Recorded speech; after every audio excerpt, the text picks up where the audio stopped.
war chest. This was a AEG Yep. Gen Con release from what year? 2019, I think. Was it I think 2019? I think it was the earlier than last that. war chest that we got. I mean, the last Gen Con we went to. Okay, well, yeah, I wasn't sure if it came out that year or not. But this is basically almost like a chess variant type game. That's what I've heard it It's referred to as. kind of an elite game for AEG. Usually their components are not as nice as this, but it's really nice. Yeah, all of these are heavy duty poker chips. Right. We're kind of jumping in straight into quality, but these are really nice. Almost everything about this game is nice. The box is really cool. Nice. It's a magnetic, fold in. Really nice. These bags are super nice. Although, as usual, I get a defective one. It's supposed to be 2 bird and 2 wolf. I've got 3 wolf and 1 bird. Because there's only 1 in me. Yeah. So whoever is playing the bird faction is going to be outnumbered. Because it's either a 2 or 4 player game. So. Yep. So it works fine as both. I've played it as 4 and as a 2 now, and I've liked it both ways. I've not played it as 4. On that a little bit later. The only complaints I have on the quality is, one, if you can see the board, it folds up into the box nicely, but it doesn't lay flat. So trying to get it down, you're going to almost have to weight it in order to keep it down. It would have been nice if they found a better solution to the board. The other thing is, of all the poker chips they've got in here, for claiming locations, it's cardboard. Which makes no sense. Yeah, why they couldn't have gone the extra... They obviously invested a lot of money and effort into the player chips themselves. Yeah. Why not just go that extra? There's no reason for that. I mean, it's such a beautiful game to have cardboard components for all that. I mean, the cards are even really well done, and these are only used just to draft for the initial for your units. But these are really nice quality cards for that. I mean, if you're going to skimp somewhere, you could have skimped on the cards, not on the tokens. That just seemed really silly. So, I mean, this could have been a perfect 10, and that's what's frustrating, because AEG is not known for quality components. I mean, some. Ecos is like a pretty high-quality game. And I haven't tried that one yet. But, yeah, I mean, Mystic Veil, I guess, is decent. It's decent. But Thunderstone. That's just cards. I mean, Yeah, but there's some cool stuff in it. But, I mean, to go as well as they did with this, I agree. This is almost like an elite level of component quality than cardboard tokens. So, given that, I'm going to actually give this an 8.5. I would have probably given it a 10 if it had quality board and quality cardboard I agree. Cardboard tokens. Well, I don't know if I'd go an 8.5. I think it was more like 9 because of the cardboard tokens. The board itself may or may not be their fault. It might be just because it might just be a lot of moisture in the house, and that's just a result of moisture. So it may not be. It may be, but I don't know for sure. Yeah. Because I haven't broke mine out yet to see if mine's like that. Right. I personally think this is a problem. I mean, it makes it hard to place. Well, no, I agree. It's a problem. I just don't know if it's AEG's fault for that problem. Well, it's their fault. I have moisture in my house. If yes, it moisture. So, all right. So, moving on to theme. I mean, there's not a lot of theme to this game. There's no theme to it at all. It's kind of like a war, like chess. It's a war type kind of game. You're battling one other person. I mean, all of the units are soldiers of some type. Right. So, it's a warring soldier medieval type theme, I guess. Yeah. There's nothing that stands out about the theme excitingly. But it's just cool. I mean, I love the iconography on all the tiles. I love the colors. It's very minimalist, but it's so effective. Yeah, I mean, the board doesn't require a lot of art, and it doesn't provide it. So, I mean, the chest they got the key and lock on each, or the locks on each side. I don't really understand what the chest part is apart from the box. Well, and then our tokens have keys on them too. So, but it don't fit. Yeah, it doesn't unlock it. Yeah, no. And on the back of these, they've got the lock. So maybe it's that one side. You have to figure out how to put the key on that side into the lock on the back. I don't know. That's a true puzzle. Yeah. So, I mean, all in all, I think I'm going to give this one thematically probably an 8, just because I think the art on the tokens it's not required to be very, intensive, but I love the color schemes they chose. I love the pictures, the icons that they've got. It doesn't require a lot of fancy art. Right. But I think it does it effectively in this game.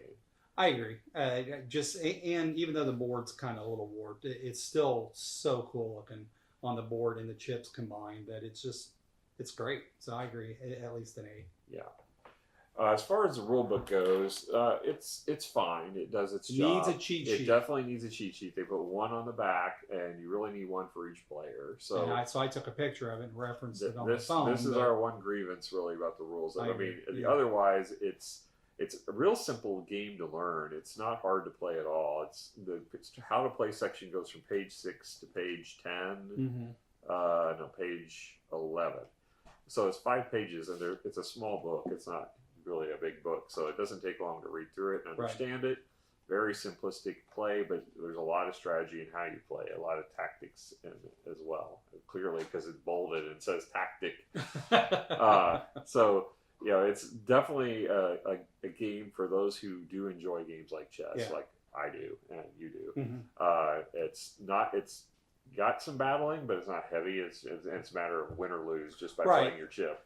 And it's not like a take that situation like some of the deck builders have got, or some of the Euros. It's just like chess. It's a matter of high strategy and are you going to do a better job versus your opponent? It's skill based. Yeah. And so if I lost this game, but I was okay with it because it still was close. Yeah, it was close, and it was a matter of attrition. I just outlasted you. Exactly. And you've got like this deck of cards that lets you pick, randomly which teams you're going to have. Which you can use this, or there's layouts in the book. Yeah, like scenarios and stuff to do scenarios, which is pretty cool. You can go either way.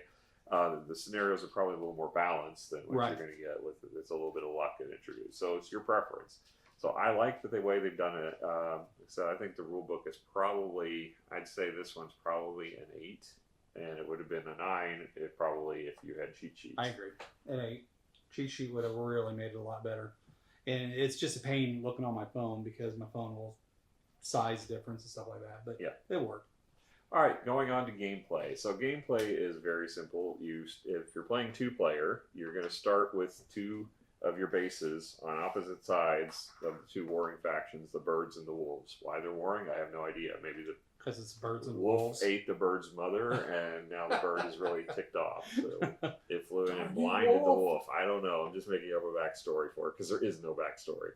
But each turn, you're going to draw 3 tokens out of your bag. If you use the cards, you'll have 4 factions you've chosen from random. 2 of each token will go in your bag to start with. And so you'll draw out 3 tokens, and those will be the things that allow you to take actions. And the different actions you can play your tokens face down, face up, or onto the board. And the different actions you can have for deployment for face onto the board, I should say, is you can deploy to one of your bases that you start out with the unit. If both of your spaces are occupied, you can't deploy. You've got to move them off before you can deploy. You can bolster. So if you drew 2 of the same, like these 2 birds in your thing, you can play one, and then you can bolster, which means adding one to the existing stack, which makes your a little bit tougher to remove from the board. That's your 2 placement action. So the discard actions, you can discard face down. You can then use that to claim initiative. So there's an initiative token that's flipped at the beginning of the game that says who's first. The first. It's got your old faction symbol on it. The wolf and the bird on the other side. So you flip it as a coin toss to see who goes first. That person stays in first until somebody claims initiative by playing a token face down, and then they take the initiative token, flip it over, and they get to go first from that point forward until someone claims initiative again. You can recruit. You can play one face down to draw any tile from any of the 4 factions that you have and put it into your discard pile. It will strengthen your bag. Then you can also pass. If you just don't have an action to take, you discard a tile face down and pass. Those are your face down actions. The face up actions, you can play a token that matches the one that you've already got on the board to move that token on the board. You can also use it to attack. So if there is a rival adjacent to you, you could play the token and attack that token, and it removes it from the board and permanently from the game. So there's no hit points. There's no, this is more stronger than others. It's literally, if you're adjacent or follow the roll on the card, but if you can attack, bam, it takes one token off the board. Which is great because you don't have to try and remember stats or anything like that. The other thing you can do is take control of an area. So if you move or on one of these strategically placed locations that are bases, you can play a token that matches your icon, place one of your tokens for your territory you control underneath your base. And now, boom, you control that area. And the nice thing about that, too, is then later on when you deploy new units, you can deploy on those new spots. That's right.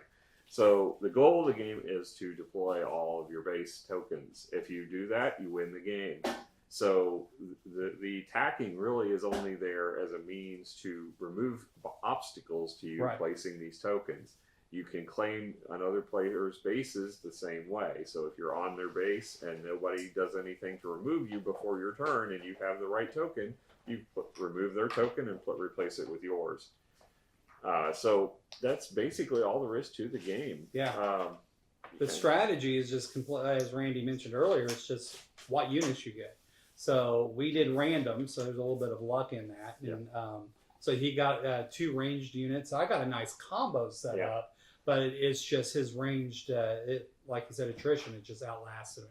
But I had a really cool combo built up. It was really neat. And, you know, you can kind of keep track of how many tokens they've still got in play, so you have a little strategic knowledge. Yeah, because everything goes back into the tray, so you can look at what's in the tray to see. And you can, all the cards are face up. It tells you how many units are on the card.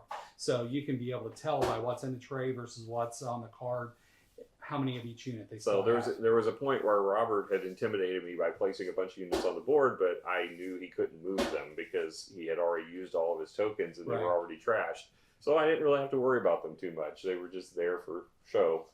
And it didn't work. No, it wasn't. Yeah, the intimidation I mean, factor. I was hoping he would give up, but he didn't. Yeah, I cried a little bit until I saw they were there, but that was good. So that's War Chest. It's a great game. As far as the game. So what was the difference between the 4 players? Since I haven't tried it. 4-player, you play as teams. So your goal as a team is to get rid of or play all the tokens. So it plays exactly the same. It expands the board to these brownish areas on the side. Does each person have their own set of units, or do you share? They each one get. I believe it's. I don't know if it was 2 or 4. It's been a while since I played a 4-player, but each player has their own units. Got it. So, but it's, strategically it's the same. It's just you've got more space on the board and, more conflict because you have more units out there. Okay. But yeah, it works great as a 2-player. It works great as a 4-player. I mean, I played it both ways and enjoyed it both times. Awesome. I'm going to give this game a 9, I think, as far as gameplay. I really enjoy this game, and I'm really looking forward. I've got the first expansion. I've never tried it. I do too. And Siege is the second expansion. Yeah, that one's just came out, which has got like fortifications and like ballista, so it sounds really cool. Yeah, so I'm going to probably order that like right after this game. I think so too. But I do, if you like abstracts, this game is going to be right up your alley. So we mentioned chess, but other similar games like Pente, Go, things like that. So no theme, that's what makes it abstract, but fantastic. Yep. I give it a 9 as well. And I'm not a big fan of AEG games. I've been down on before. This is a really good one. They did a good job. They knocked it out. Yeah, this is probably of the ones I got at the big game night at Gen Con, my favorite one I've ever gotten next to Smash Up. So, this is definitely a good buy if you enjoy these kind of games.